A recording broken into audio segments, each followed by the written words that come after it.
मेरा नाम साजिद अहमद ख़ान है। SHO टांग सिटी मेरी तैनाती हुई है। मैं असल में पेशावर का रहने वाला हूँ और पेशावर से जब किसी को कहते हैं कि आपको हम डी खान सेक्टर में तब्दील करते हैं तो लोग कहते हैं कि हम ये नौकरी छोड़ देते हैं। आजकल जो कि मंशियात और स्मगलरों का जो धंधा चल रहा है, ये दिन अखबारों में आ रहा था, तो इस सिलसिले में अल्लाह ने मुझे ये शर्फ दी कि मुझे DPO साहब टांग ने साहिबजादा सज्जाद खान ने मुझे यहाँ 4-5 दिन कबल SHO सिटी लगाया है और RPO साहब ने ये प्रपोजल दिया है कि साजिद खान को यहाँ पे टांग में SHO लगा दिया जाए।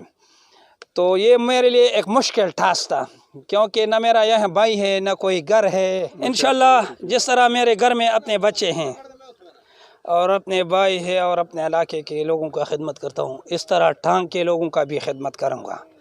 अगर टांग के लोगों ने मुझे थोड़ा सा सपोर्ट किया तो मेरा जीना मरना इन लोगों के साथ है और इंशाल्लाह इस को मैं कोई आज नहीं आने दूंगा क्योंकि इन लोगों के साथ मेरा जीना मरना है। और टांग में जो मंशियात के अड्डे हैं या स्मगलर हैं, मैं इसको ऐलान चैलेंज देता हूँ कि अगर किसी में दम है तो मेरे सामने आ जाए ताकि इसका पता लग जाए, लेकिन इंशाल्लाह सिर्फ अल्लाह के सामने मैं झुकूँगा, इन लोगों के सामने नहीं। और यही इस कार्रवाई की आज इस कार्रवाई की यही कड़ी है जो आपके सामने ये ट्रक और ये सामान नज़र आ रहा है, क्योंकि रात से उन लोगों ने मुझे सोने नहीं दिया। जो हमारे इन जवान नस्ल को ये मंशियात और ये दूसरी आयस जैसे गलीज़ किस्म के चीज़ें हमारे नौजवान नस्ल को बेचते हैं और उन पे फ़रोग़ करते हैं, मेरे जेब में आता हो। इंशाल्लाह मेरा ईमान है और टांग के लोगों के साथ